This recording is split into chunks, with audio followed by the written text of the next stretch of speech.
What's going on, guys? So, today I'm doing kind of a companion video, so to speak, or a build log video to go with the Nemesis Prime figure that I'm working on, as we already saw the unboxing and stuff like that. And I mentioned that I was going to paint some of it, if not quite a lot of it.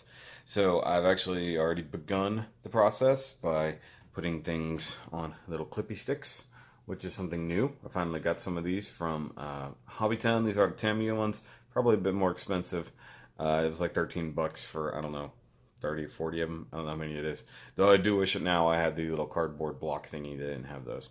Um, but what I've done is started to isolate all the things I wanted to have as silver. So in this case, this is one of the thigh pieces, or technically both of the thigh pieces. And I lightly put them together so that I can spray it as one thing, and then found the tiniest little spot that I could clip on the inside. Or for instance, something larger, the wheels, because the edges of the wheels are not exposed, I went ahead and put those, or just left them on the runner. I can cut those off later. So basically, I can show you guys what I've been working on here. So what I have here is a mess, and I have a pile of sticks and everything already ready to go. Another thing I have is this right here, the eyes. So we talked about them being translucent. Obviously you have the cockpit here. But one thing I've done, it's going to be hard to see, is I painted them red already and then tried to add the eyeballs in orange. But it's going to be until I put the faceplate together before I see how well that really came out. I may have to take it apart and redo it because I think one of the eyeballs is looking off to one side. That might be a little awkward, but we'll see what happens. And I did it using the same technique, so I used this orange paint right here, which is just a Tamiya orange. That's all it is. And thumbtack, like I mentioned before. You just wet the tip, and then instead of, oops, that's something I need to drop there. Instead of poking at it like I did with Optimus Prime, actually, because I was doing the eyes separately, I kind of used it as a super fine brush. Now, something I'm going to be working on here, and I'll videotape it. The main body here, this chunk needs to be silver. On the shoulder parts, that needs to be silver as well. And then also the axe, all the parts that need to be silver on it.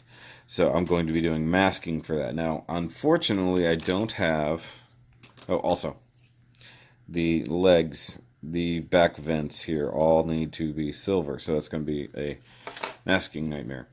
So, unfortunately, all I have is my normal blue painter's masking tape, which is perfectly fine, but I'm going to have to cut almost all the pieces I need. But before I do that, I'm going to put all these guys, I'm going to get it all in a holder. I usually use an old box from shipping, because I usually have a bunch of those. And then that'll get me set up, and not to mention clean this area up. Alright guys, so you can see that I've got all the sticks in here. And this one in particular, because these parts are too small to a clip, just use a little bit of putty, which is what I normally do. It's what I did on Optimus. But you can see I've just got everything arranged here, kind of in an order and also grouped by the part, so that I could just go from one to the next. Or I could do two at a time, like the smokestacks over there. The arm pieces are all over here, or I'm sorry, the leg, whatever they are. And then the knee parts, which are new for this one, did not have to paint that on Optimus. Those parts were already done. So now what's up next is to start masking, which is where all the time is going to go. So yay for that. So I've got the first part masked off. It's just one of the shoulder pieces, so that's going to be silver. So I just went ahead and wrapped it pretty good, though I did actually cut a little bit too much, and tape is kind of double thick in some spots, but hey, it's a pretty small spot. It'll be a pretty quick paint job. Now I'll actually show how I did the other side, or I'll show how I did it with the other side. Okay, so I'm going to try to show this off the best I can. So obviously I just need this little part here to be done. So one thing I can do, I can grab off a good chunk of tape, and the back side is just what it is. So just pin it down kind of flat, like so. And since I don't need any of this, I can tape it off. and just chuck it.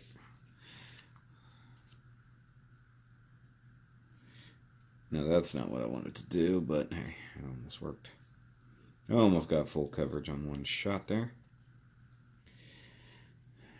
Let's see if I can pull this part off. Literally pull that part off. Got this little bit of tape. I'll go ahead and hit that side. This is a little quicker than I did the other side, honestly, because well, once you do one, it gets a little bit easier to do the rest. You can see how this is all messed up here, so I don't really want that. So very lightly try to cut the tape away.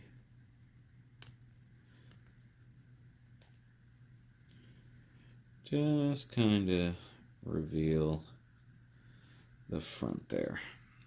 Alright, so now what I like to do here, since we have, where's this front here? Since we have a factory straight edge here, just take your knife, and if I had some normal 6mm tape like I did last time, then I would do that here and just use that super thin Tamiya tape. Unfortunately, Hobbytown did not have any. All they had was like 18mm, which is way too much. May as well not bother. So like I said, we had that factory straight edge. And now we can line that up about as good as we can get. And if I get a little bit off the edge, of course I have thinner I can use to clean it up. Oh, that was not straight at all. What happened there?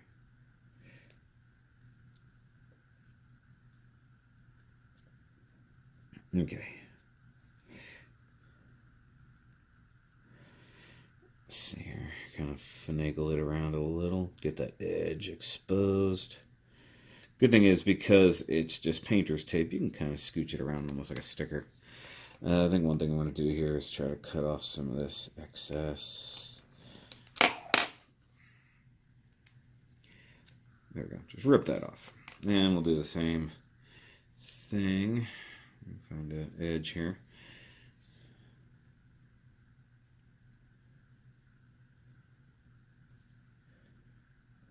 And what I was talking about before was I accidentally cut through the next layer of tape. You can see right here how it's ripped off.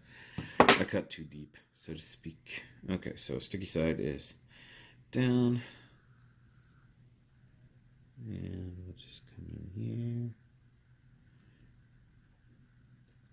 Now, when I did the Optimus version, I didn't have this problem because this part was gray. And what I don't have is any really brushable silver. Now, I have like a titanium color, but that's not what I'm going for. So I want this nice, bright silver edge right through there. So that part is done. One thing I'm going to do just real quick, so I have the axe here. I might need to actually give it a quick wash with something because it is very slick, I guess, from mold release and stuff like that. But you guys can see how the axe looks blank. Now this part, I'm going to do this differently than I did with Optimus. So I'm going to leave this tank silver because it is like another tank. That part I'm going to go ahead and have it silver as well, just to break things up. The blade, I'm going to do silver underneath. So the blade's going to be silver, so I need to cut her all this. But for the bits of the handle that were silver on Optimus, like all of these little bits, I'm going to do those in German gray. So this is one of the colors I'm going to be using for that purpose. And on top of the silver, I'm going to do just straight up Tamiya TS24 purple. Now it's not metallic purple, but that's what I'm hoping putting on top of the silver will help. But just real quick, and this is just a crappy nail buffer. I'm just going to buff all the edges just a little bit with the rougher, quote-unquote, rougher side. Just to add a little bit of grip. This is really nothing hefty by any means. Now the whole thing's not getting painted, just the blade and the other parts. So that's not that bad. Good thing about having one of these is that it kind of conforms to the shape of the thing. So you don't have to go at it from any funky angles or anything. You just push it in there because it's soft. And it does the thing. Now, of course, most people would want to use primer for this. I'm lazy. I don't feel like using my primer. But you would definitely do that before doing this. I'm just going to go ahead and put the new color right on top of it. So I'm sanding it just to give it some bite. Because it needs to be fairly smooth. You know, it's nothing major. Just making it to where it's not a perfectly smooth surface so that the paint has something to grip onto. It's not going to be a huge change. I might switch out and use a different one. This one's probably about dead, if I'm honest. Yeah, I might change pads out. We'll see. Either way, so the next thing to do is to mask this guy off, which is really intricate right through here. Doing the handles, not that bad, but because all the stuff up here is going to be silver, all the stuff down here is going to be gray. I'm going to do this in a couple different stages, so I'll probably mask the handle off completely, then go ahead and spray the silver parts, because I want to do all of the silver all at once, so that way I'm not having to mix in different paint. So everything that's going to be silver is going to be painted silver all at once, and then I'll come back and do these parts in gray.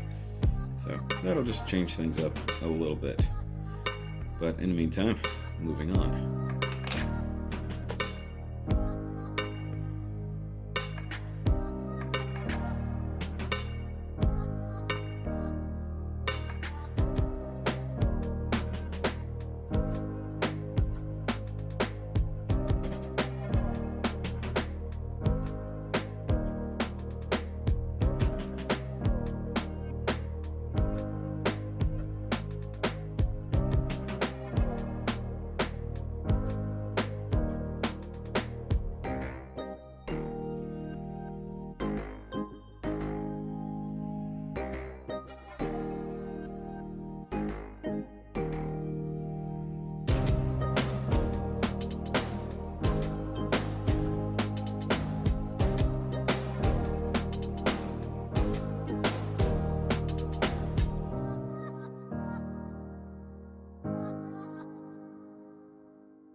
Alright, so basically, simple, quote-unquote simple masking job here.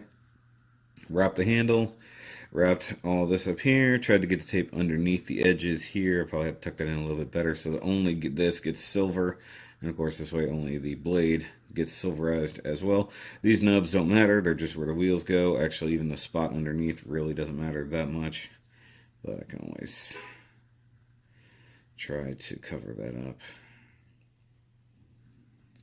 Like I said, I can always clean stuff up later. Actually, I don't really want to stick. Oh well.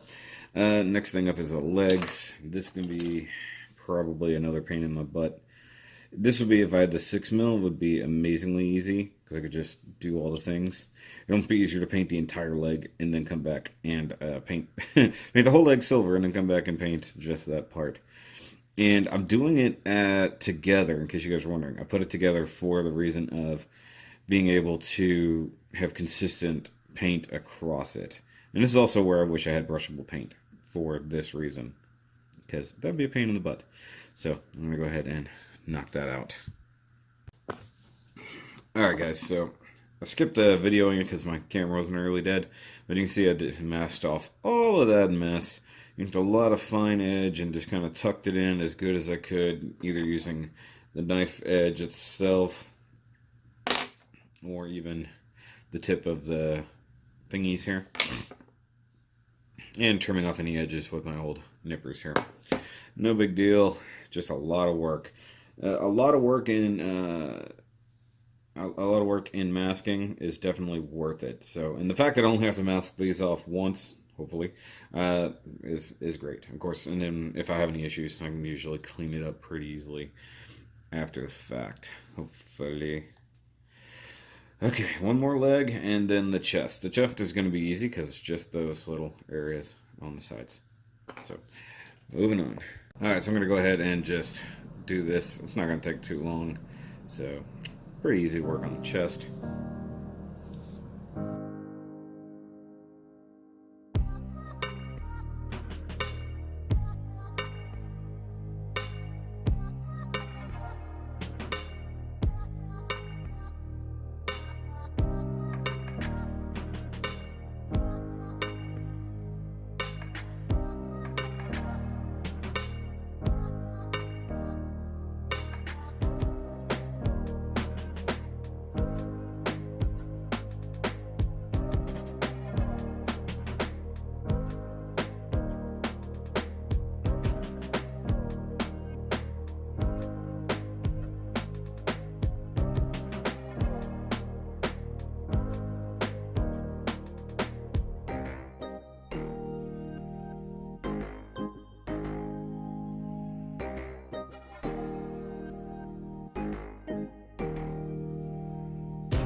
Okay, so that's pretty much done. Looks like a blue meatball, leaving just the vents open. And like I said before, if there's any spillover or something like that, I can always clean it up. I'm not too concerned about these edges under here. I'm concerned about the pegs on the inside that I'm trying to clip to, which don't seem to want to clip. Trying to find a good spot to grab. I guess in theory, it's not going to mar the surface here. No, that's the window frame. I don't want to do that.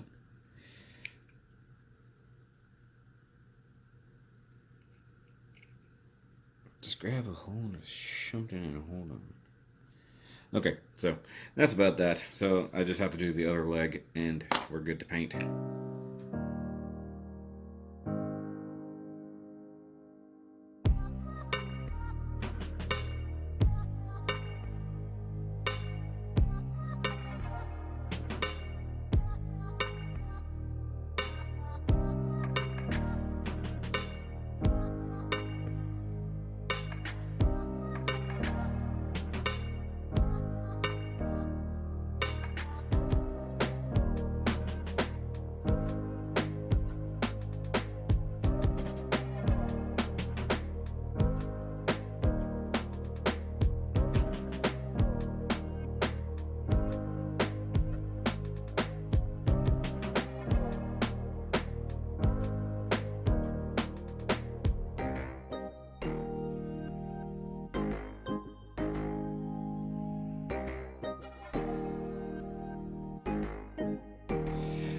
Guys, just real quick, wanted to show this off. So this is my toolbox that I use for holding paints and stuff. So I've got a can of whatever's left of primer. I've got my sticks there. Empty tape dispenser. Old Ford logo from my aunt's wrecked car. It's a little weird.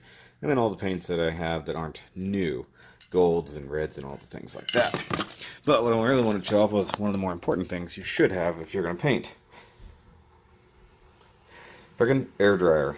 And this is a just cheapo little like $10 one. I think I got it for $6 at Kroger, in fact.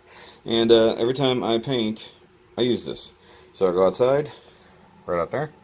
I spray, I come inside, and I use the hairdryer to quickly dry it. If you've got spray can, whether you've got airbrush, either way, hairdryer, I definitely suggest it to help your paint cure a lot quicker. Especially now that it's cold. One thing I'm going to do is probably warm up the pieces a little bit before I go outside to paint them. And another thing I'm working on, so I've got my new can of silver, which is cold, so I want to give it a little pressure. But my older can, you know, it's a little bit less in there. But what I did real quick was get some hot water. Probably a little too hot, if I'm honest. So go ahead and I'll pour that. Sorry, I had to swap out, get just the hottest water I can out of the tap. Oh, and you definitely don't want to get the tip of the can in the water. That's not good. But either way, let's see if I can pin it down.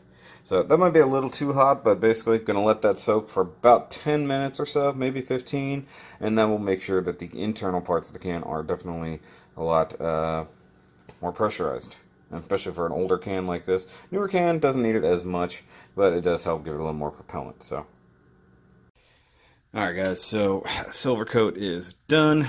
Some of it came out better than others. Obvious. Gonna have some orange peeling, but the good thing about Tamiya paints is they're a bit more forgiving. I've noticed that. So even on some heavier spots, they'll be okay. These hips right here were mildly problematic, but the parts I wanted to do here, here, and here came out pretty good. The axe came out very nice. And like I said, you know, the tank and stuff, that's going to be silver. That's going to stay, so I need to wrap that eventually. But the blade itself is going to get hit with some purple. So that's where things need to get done again. So I'm going to let this dry for about 30 minutes or so, and then I'll mask it off. Of course, I don't want anything peeling, but I'll do like a broad mask. I'll maybe even use putty because it's a little bit less sticky. Looks like this side might need another coat.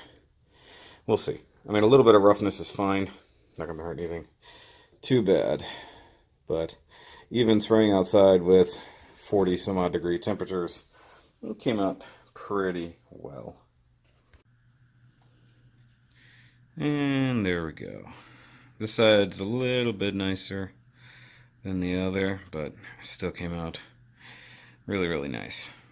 So, looks good. I dig it. I do wish it was metallic, but I actually dig the color. It's pretty much dead on, like Decepticon purple. So, I'm cool with it. So I'm just going to let it chill for a day. I'm not really going to mess with it until tomorrow. I'll strip the handle down and paint those parts tomorrow, but I'll need to cover up the blade. And one thing I did right here, I forgot to mention it, instead of using a full auto tape to cover directly on a painted surface, I used a little bit of this plastic wrap right here, wrapped it around it, and then taped. So actually protecting the paint. I'll do the same thing with the blade as well, but that looks pretty good considering it came out of a spray can.